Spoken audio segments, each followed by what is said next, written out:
right, welcome everybody to our Ignite talk. Excited to have Dr. Darren Whitfield with us today, who's going to present on psychosocial research among LGBTQ communities. Just want to share a little bit about Dr. Whitfield. He's an associate professor at the University of Maryland School of Social Work. Dr. Whitfield's research interests include mental health and health disparities among lesbian, gay, bisexual, transgender, and queer communities, biomedical HIV prevention among gay and bisexual men of color in the United States, and intersectional measurement development. His research is grounded in an intersectional framework where he specifically examines the impact of intersectional identity on psychosocial, social, cultural, and structural factors associated with health and mental health outcomes of LGBTQ communities of color and biomedical HIV prevention among Black and Latino gay and bisexual men. Dr. Whitfield has more than 10 years of practice experience working in the HIV/AIDS field at the AIDS Project of Central Iowa, the Virginia Department of Health, and the Kansas City Free Health Clinic. He was previously commissioner for the Pittsburgh City Commission on AIDS and currently serves on the board of directors for the Prasad Center Incorporated and as an advisory board member for AIDS Free Pittsburgh. Dr. Whitfield, thank you for being here with us today to share a little bit about your work.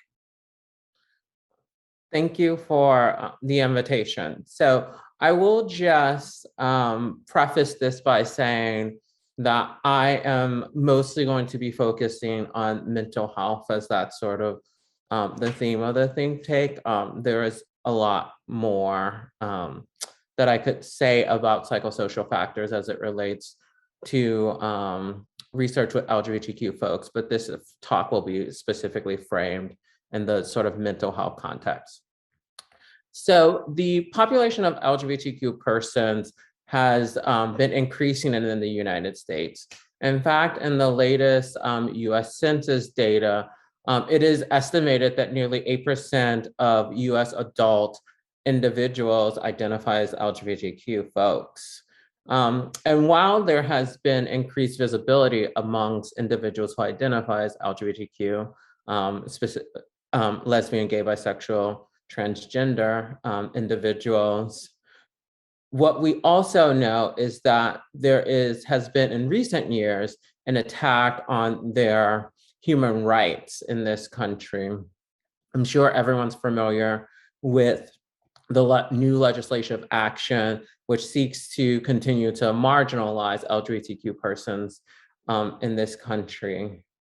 However, homophobia and transphobia are not new in this country. And in the early part of the 20th century, individuals who identified as LGBTQ were considered mentally ill, often institutionalized, subject to inhumane psychological and psychiatric treatment, and in other cases were victims of sterilization.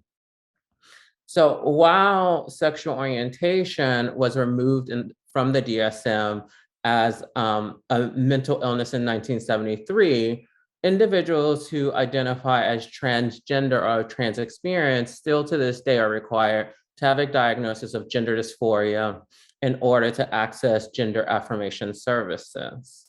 And I mention this and I give these examples of this context for the beginning of this presentation because our societal attitudes and the treatment by the medical community has had a vast impact on mental health of LGBTQ folks in this country. LGBTQ individuals experience disproportionate rates of mental health conditions compared to the general population. It's estimated that LGBTQ adults are 2 to 4 times more likely to experience depression and anxiety and substance misuse. These are underreported given the lack of national data or nationally representative data around the mental health of LGBTQ individuals, in which I will talk about later as we think about research. But what we do know is that lesbian, gay, bisexual individuals have a 4-time-fold increase in lifetime suicide ideation. And in fact, LGBTQ youth have the highest rate of suicide attempts and suicide ideations of indie young population in this country. As we think about transgender communities or individuals of trans experience, we know that rates of depression amongst these groups are even higher than those who identify as lesbian, gay, and bisexual. Incidence of depression is estimated to be 5 times higher than the general population, and prevalence of post-traumatic stress disorder is 44% in transgender women compared to 10% of the general population. And I mentioned these outcomes because as alarming as they are, and even though we are in and face a mental health crisis among LGBTQ individuals, we cannot attribute these things merely to biology. What we know from the biopsychosocial model of mental health is that mental health is influenced and greatly impacted by not only biological factors, but also social and environmental factors and psychological factors. And those societal forms of discrimination that I sort of illustrated earlier alludes to the fact that it is not simply psychological abnormalities or psychological factors that influence the mental health outcomes of LGBTQ folks, but we have to account for the environment, and particularly given that we as a society have a particularly hostile environment towards LGBTQ folks, it is not surprising that we would see sort of this increase in mental health distress experienced by the communities. This biopsychosocial model of mental health really talks about the interdependency of biological, psychological, and social factors, right? And as we think about the mental health of LGBTQ folks, we have to think about sort of the intersections of these spheres of people's experiences.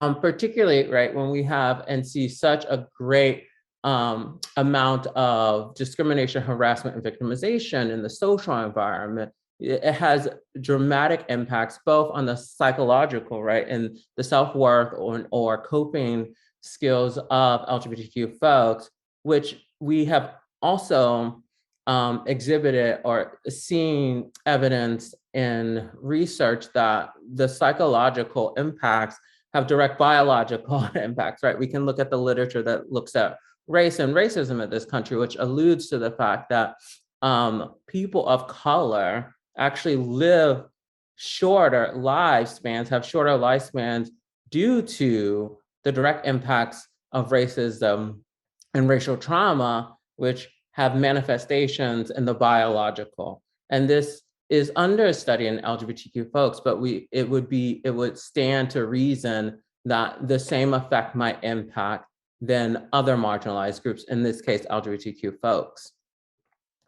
The other thing is, as we're thinking about mental health, that as we think about treatment, which I'll talk about sort of a little bit here in a second, is that these biopsychosocial factors can either be protective or they can be risk factors, and as we think about mental health, right? And so as we might build a protective factor and enhance a protective factor in one of these spheres, it will dramatically impact the other spheres and ultimately potentially have relevance for better mental health outcomes for LGBTQ folks. As I alluded to just a minute ago, right, thinking or accounting for these social factors are really important on both the psychological and the biological. And the experiences of harassment, discrimination, and victimization are quite evident as we think about the link between poor mental health and harassment, victimization, and violence among LGBTQ folks. And in fact, most of the poor mental health outcomes we see in these populations and individuals are attributed to the effects of homophobia and transphobia experience. According to the FBI, 1 in 5 hate crimes in this country is due to sexual orientation or gender identity. This is vastly underreported because of the way that hate crimes are reported in this country, and the independence of that collection by jurisdictions.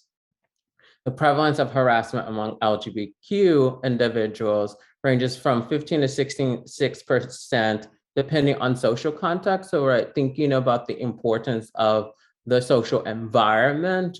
It ranges where we see higher rates of harassment and victimization in young adults and adolescents in school settings. That number changes when we think about then discrimination and harassment for adults.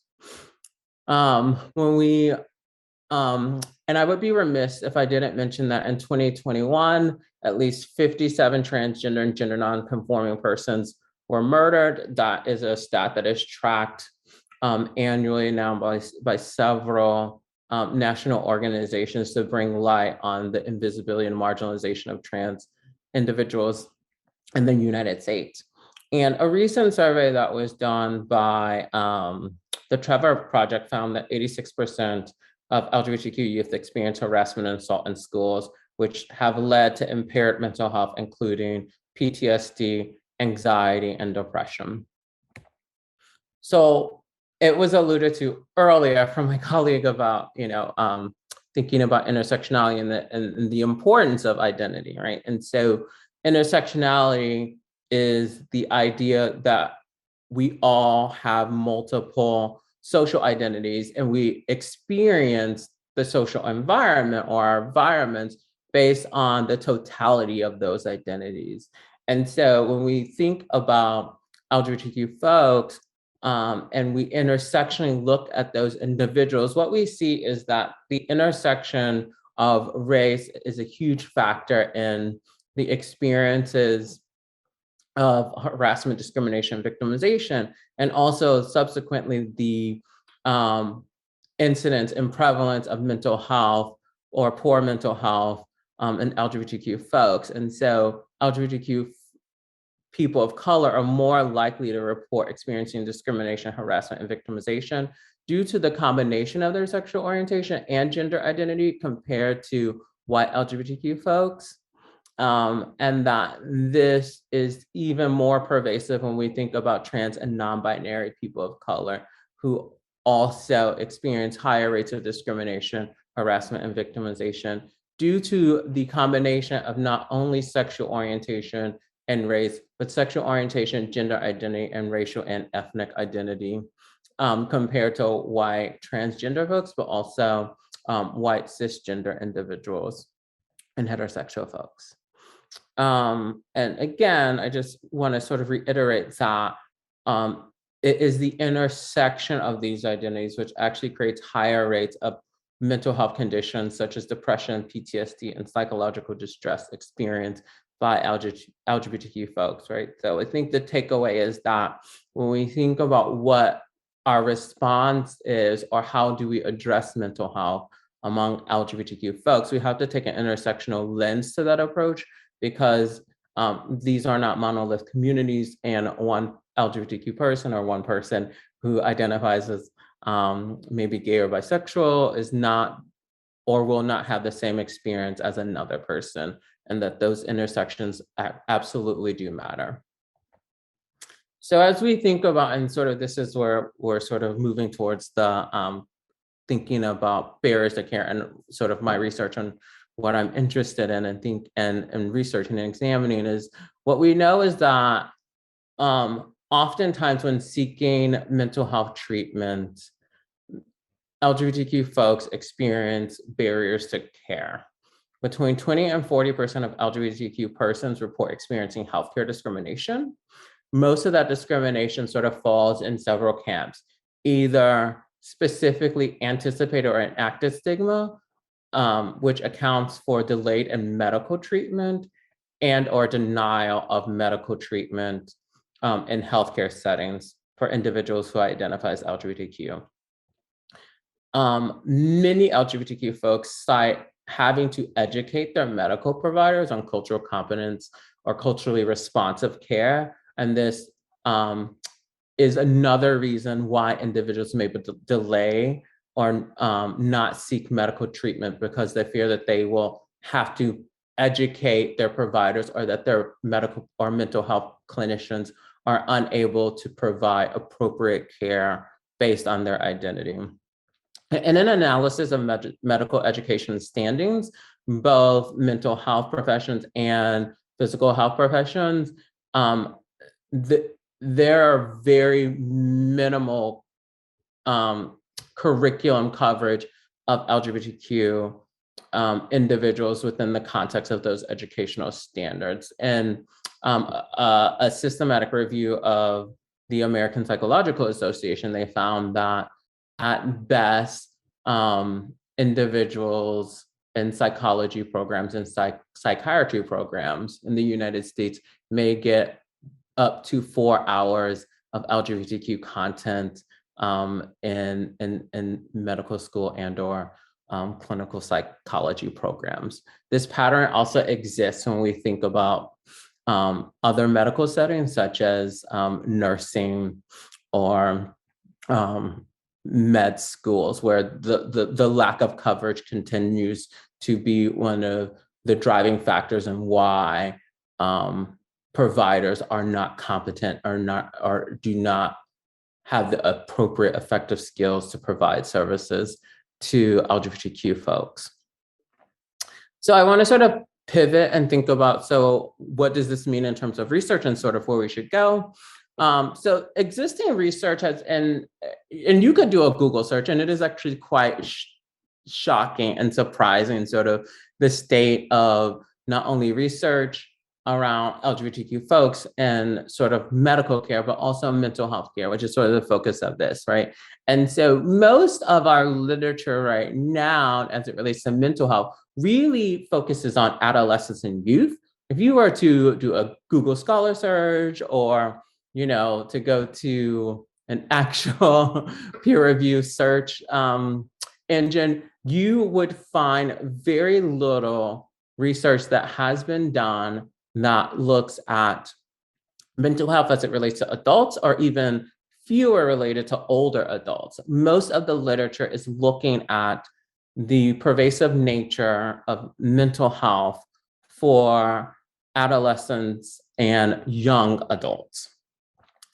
A lot of that research has been focused on describing sort of the prevalence or incidence of mental health conditions, harassment, discrimination, and victimization, as they are, as I outlined, sort of related. But there is very little research that actually looks at interventions, and most of those interventions are not tailored or not specific to LGBTQ persons. In fact, there is no evidence-based intervention that's specific to LGBTQ adults as it relates to mental health conditions. There have been adaptations on small scales of existing treatments to think about the context of someone's sexual orientation or gender identity, but to this date, we have no interventions that are specifically designed to address the unique needs and mental health conditions of LGBTQ folks.